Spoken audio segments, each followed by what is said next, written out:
Why, hello there, and welcome to dentReviews. Tonight I'm going to be doing something a little bit different. I just want to kind of talk about the experience I recently had in Las Vegas at the Sphere, watching the Eagles live. So, if you know anything about the Eagles, you'll know that they have a high reputation for sound quality, good recordings, high levels of musicianship, great vocals, all the above. If you don't know who the Eagles are, you should probably get out from underneath your rock and start listening to some music. But seriously, there's a high level of expectation when you're going to see the Eagles because they're just renowned for great concerts, great albums, great DVDs, great sound quality, great music, one of the best-selling albums of all time, one of the most popular rock bands of all time. I mean, it's a huge thing. So, on top of that, you have the Sphere, which is one of the most new, renowned locations to go see events because of its grandeur and its size and its technological advancements and whatnot. So, what was it like? Let's start with the basics.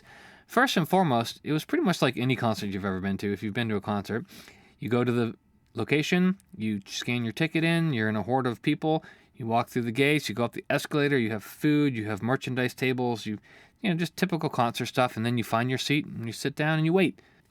One of the cool things, if you've never been to the Sphere, depending especially on the location of your seat, when you first enter into the actual Sphere, there's two things that I think are kind of neat. One, there's a little S-shaped hallway into every doorway that goes into the Sphere. And right in the middle of that hallway, it's almost dead silent, which is really cool because I think that's a technique they use to kind of keep all of the sound from escaping or getting into the Sphere. And it's just neat as you're entering or exiting your seat area. You can stop right in that location, and it just sounds like you're in an anechoic chamber. And obviously, there's still sound, but it's just the deadening is noticeable in that area. It's kind of neat. But anyway, so you walk into that area, and when you first enter into the Sphere, it's pretty impressive. It's an enormous cavity, a huge interior to the Sphere, and in some areas, it's actually relatively steep. When we saw our first concert there, it was almost, for my wife, like it was vertigo-inducing because it was like you're looking down, not forward. At the Eagles, it wasn't too bad. I'd say it was more typical of a, typical like stadium seating area. So you get into your seat, and the Sphere is an LCD or some sort of screen, very big, very bright, very clear, and it's not 360 degrees because there are lasers and projectors and things in the back that do stuff, and obviously you're sitting on a wall of the Sphere, but for the most part, it covers your entire vision. You can look up, forward, left, right, and even down, and obviously there's a stage there. And some aspects of it are pretty impressive technically. I think there's some crazy number of speakers. I don't know if it's in the thousands. If you look carefully, you can actually see the segments of the LED or LCD, whatever kind of technology it uses. You can see the panels. There's like lots of different segments of panels if you kind of keenly look for it. And then the sound is pretty transparent in that there's no obvious speakers anywhere. It just kind of comes from the Sphere. But how does it look and how does it sound? Well, first let's go through the visuals. When you first walk in and you sit down, you're greeted usually with a specific scene that's custom tailored to the concert you're at, kind of a pre-concert scene. So for the Backstreet Boys, for instance, yes, shut your face. I went to the Backstreet Boys and they were awesome. We went to the Millennium Tour concert there, and when we walked in and sat down, the entry was, the screen was basically like all computer sort of lab technology and like a high-tech scaffolding and things, and it kind of tried to make it look like you were in this big high-tech room, and then it transitioned to whatever video they did when they started the concert. At the Eagles, it was a scene of a street, a road with cars driving by, and in the back were all these theaters and different things and the mountains in the background, and they had all these hundreds of billboards with all the different album art and Eagles tour venues that they've been at and things like that, and all little Easter eggs. It was kind of neat. So you just got to like analyze that and pick things out while you waited. So then when the show starts, essentially it's a combination of a few things. It's the stage, which is just your typical stage at the front and the center at the bottom. And then it's usually visuals that are custom tailored to each song, sort of like a music video or some sort of, visual experience that they pre-render to go with the song. And then there are elements that are designed to supplement the music. And what I mean is that, for instance, in Hotel California, there is a, video that's playing with scenes or whatever. And then when one of the choruses come, you have an extra choir of voices. And at that part of the song, above you, an entire choir appeared, and the sound actually came from above you in sort of a surround sound manner, and you heard the extra choir above you in addition to the band playing the song, which was kind of neat, and everyone really thought that was cool. There's a couple other songs that had sort of surround sound audio elements to them. But back to the visuals. A lot of the visuals are kind of pre-rendered CGI graphic type things. You can't really see the band as close from a lot of the seats, so it's a nice thing to have, something to look at while you're watching the show. And then what they obviously must do at most concerts is show you video feeds of the musicians playing. But what's cool is that the Sphere, they do that by integrating it into the visuals. So for instance, there'll be, I'm just making this up, but there'll be a TV screen in the video and things are moving around on the TV screen. They'll have a live feed of the musicians playing at the venue that you're at on the TV. So you get to watch up close what's happening with the guitar solo or the singing or whatever, but it's kind of like in the video presentation that you're watching. So that's kind of neat how they integrate that into it. And again, they also have elements that they add, like the choir with the extra vocals. All of those kind of visuals are neat. I think they're cool. I don't want to say they're gimmicky because some of them are actually pretty neat. However, I would say that there are certain ones that just are random. There's ones where it's just random film strips with photos, which sometimes are very nice. Like they had a tribute to Glenn Frey, who was awesome. I love Glenn Frey. And they had a tribute to him with photos and things, videos, and that was really sweet. But in other ones, they have buildings. Like a lot of people thought this one was pretty cool. They had a huge stack of brick buildings in like a New York City type thing that were kind of surrounding you in the Sphere. And it was kind of sliding up this tower of brick buildings that was really, really tall. And it sort of led your vision to the top. And then at the top, you saw Joe Walsh playing a guitar solo in the sky, floating in the sky. And then it kind of brought you back down. And that was kind of neat. I mean, the buildings, it's just so random. I don't know what the point is, but it's just something interesting for you to watch, and the visuals are kind of neat, I guess, and seeing how they integrate everything into it is kind of neat. The ones that I thought were really cool, these are the ones that I think are nice additives to the song. One of the songs, like Tequila Sunrise, had a really nice desert scene with some mountains or whatever in the background, and it started out dark, and throughout the song the sun rose. Tequila Sunrise, woohoo. But anyway, it was neat because it was a nice kind of beautiful sunset scene that looked really nice, and you just got to watch the sunset and listen to the song. So I think that kind of stuff is actually pretty cool because it's a little more laid back, and you still sometimes see the musicians or whatever, but it's generally just like a relaxing scene that you get to watch while you listen to the music. So it's stuff like that. That's the visuals. I'll be honest, the visuals were good. The Backstreet Boys put a lot more into making really interesting, cool visuals, whereas the Eagles obviously were a little bit more into maybe the high production quality of the music and the performances. And not to say that the videos weren't cool, and they were. There were a lot of interesting and neat video things, and it was definitely entertaining the entire time watching the videos that they produced. Awesome. There's nothing bad about them. But what was the best was just the music experience. Now, the one caveat I will say that I did not like, and I was a little bit disappointed with, is the volume of the concert was just too loud. And it didn't surprise me. I expected it. I've heard some people say, no, it's not. It was actually not bad at all. But no, it was technically, objectively too loud. It averaged about 105 decibels. That's too loud. It peaked at 115, and maybe the quietest song sat in the high 90s. I mean, that's hearing loss. So if you want to go to concerts and do it at your own risk. That's not me. I want to enjoy my music. I don't want to adapt to overly loud music and have it sound really intense and rough and then have hearing damage because of it. So that was a little disappointing. There were maybe a few of the quieter songs that you could probably have gotten out without any earphone plugs, and overall it would have been fine, the quieter of the songs. But for the most part, they have rock songs with guitars and drums, and it was just too loud. And I don't like that because there's no reason for it. There's absolutely no reason for that. If you had that at 95 decibels the whole concert, that at least would have been reasonable and still very loud and very widespread through the entire Sphere, and everyone would have heard it with no problem. Still would have had a lot of bass energy and a lot of, guitars in your face. It would have sounded great. But hey, everyone has their opinions. I know some people are going to say, no, I want it louder. But, well, you can lose your hearing. I am not one of those people. So I brought my Etymotic earplugs, musician earplugs, and I will say, because it was by far not one of the loudest concerts I've ever heard, it was sort of in the average, maybe low average of concerts. Surprisingly, that's sad, but it's probably on the low end of what I would consider a loud concert. So I put in my Etymotic earplugs, and they made it sound perfect. I mean, it really took it down to just the right level. And to be honest, I was actually shocked. It almost sounded like the concert was engineered to sound good with the musician earplugs, because with them in, they don't perfectly lower the volume with a perfectly linear frequency response, but it's pretty good. They're designed to be more linear than standard earplugs.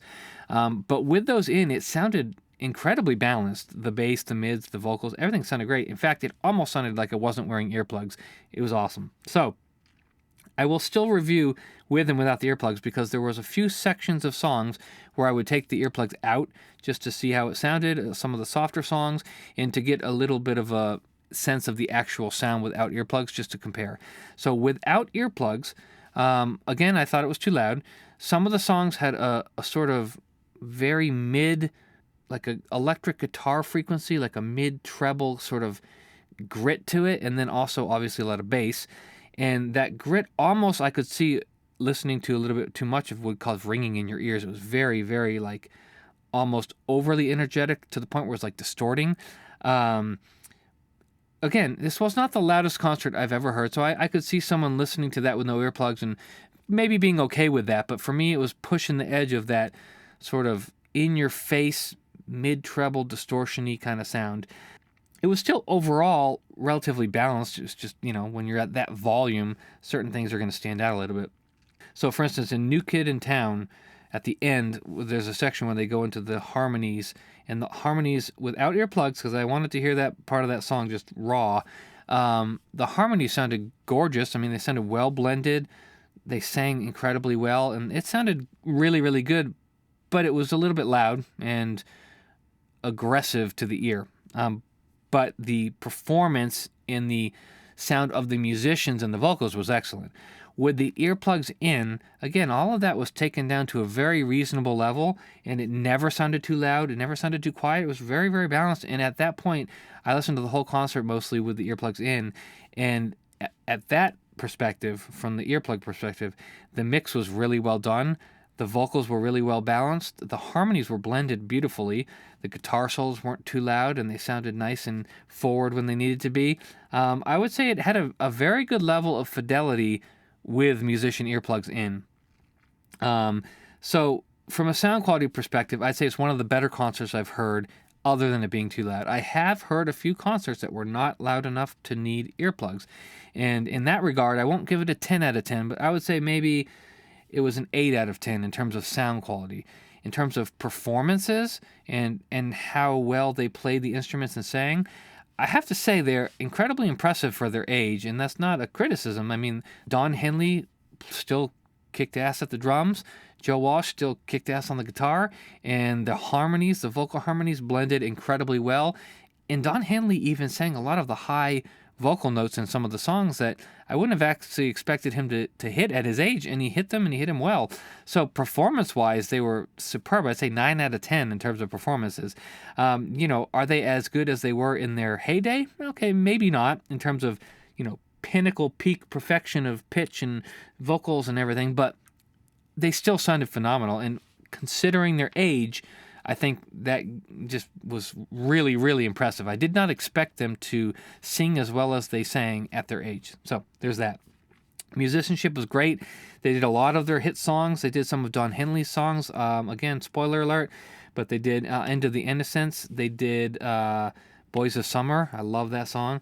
And then they did all the main songs, Hotel California, Desperado, Tequila Sunrise, New Kid in Town, I Can't Tell You Why, Life in the Fast Lane, all the, typical Eagles hits. They went through them all. They all sounded good. They all had good visuals. The overall experience of the actual concert was awesome. I think everybody left that concert incredibly happy, incredibly hyped up with energy, thinking that it was a great experience. They loved the Eagles. The Eagles didn't talk a lot. They did a lot of quick talks. Like Don Henley would come out and make a joke and even joke about, no, we're not going to talk much.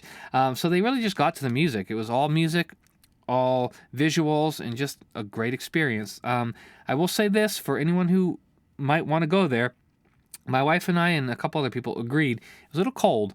They probably have to, turn the AC on to keep that place cool with all those bodies in there. There's 20,000 people, however many people are in there. There's a lot of people. I would have liked a light jacket, and my wife was very cold. She wanted a jacket. So if you're going to go to the Sphere, and again, this was in like 98, 100-degree weather, I would recommend probably taking a light jacket with you, or at least like a sweatshirt or something, just to kind of long sleeve to keep yourself from being too cool and chilly. The drinks and the food there are, if you're used to Vegas, everything's expensive. But I think the drinks there were maybe $6 for a small drink or a water, maybe $8 at the most. And then the candy, $5, the food, $10. It's just kind of random, concert pricing, that kind of thing. They had a merch table. They had some really cool shirts that sold out real fast, unfortunately. The shirts were, I believe, $50 for a t-shirt, $60 for a sweatshirt, and then they had some jackets and things, and CDs and posters and all sorts of stuff. So it's your typical concert experience, but at a slightly higher level with the Sphere technology and things like that. So would I recommend it? Absolutely. I think that if you're a fan of the Eagles, I hate to say this, but they're not going to be here forever. So if you have an opportunity to see them, I would highly recommend going to the Sphere. It's a fun venue. If you're not familiar with Vegas, Vegas is interesting. It's not all bad. I know that it's Sin City, and there's, the reputation of, hookers and drugs and gambling and all that kind of stuff. I mean, it's a tourist attraction. You can go there, you can get a hotel, you don't have to gamble if you don't want to. The gambling is relatively, just typical gambling. There's nothing bad about it. Some people smoke in there. Sometimes you're not supposed to and they still smoke. That's a little bit annoying. But otherwise, it's just a comfortable environment, lots of cool lights at night. I felt relatively safe walking on the street at night. You don't feel like there's a lot of sketchy things. There's so many people. It's relatively safe. The concert had a lot of people, and there was a huge delay coming out of the Sphere. I think we probably took maybe 45 minutes to an hour to get really clear of all the foot traffic coming out of the Sphere. They had cops on the road keeping people from getting in the road and staying on the sidewalks. And so that's a little bit of a typical concert thing if you've ever been to a big concert. But it was more so in the Sphere. I think the Sphere is a little bit hindered by the fact that there's only really one or two main exit points, and those funnel through hallways and sidewalks that really don't lead anywhere other than the way you're going for a while until they branch off. So there's kind of a bottleneck there. So getting out of the concert can take a little while, especially because there's multiple floors and you have to go down escalators and you have to get stairwells, whatever. And it just takes a little bit to get through all that crowd. So again, I highly recommend it. It was an excellent experience. I'm very glad I got to see the Eagles. I wish I had seen them more in the past, but hey, I'm still glad I got an opportunity to see them now. I really wish Glenn Frey was still around, but his son is singing in his place on a lot of songs, which is really cool. His son's voice doesn't sound exactly like his, but it's interesting. He has his own unique voice, which is kind of lower pitch-wise. But you still can tell that he's a Frey. He has a sort of quality that's reminiscent of his dad. And then they had Vince Gill as well with the band. And Vince Gill sounded great and played a great guitar. So he was awesome. And they had all their regular, more recent backup musicians on the drums and guitars and vocals. And they just put on a great show. I mean, if you like the Eagles, I do not doubt that you would love the show and have a great experience. And then while you're there, you can have some great food at the Vegas restaurants and check out some cool light shows and water shows and just check out the town, and it's a good experience. So that's it. I'm going to wrap it up there, and if you have any questions about it, let me know in the comments. Please like and subscribe. It helps me out. It really does. If you've watched this far, as I like to say, you guys are crazy. I don't understand, but thanks, and I appreciate it.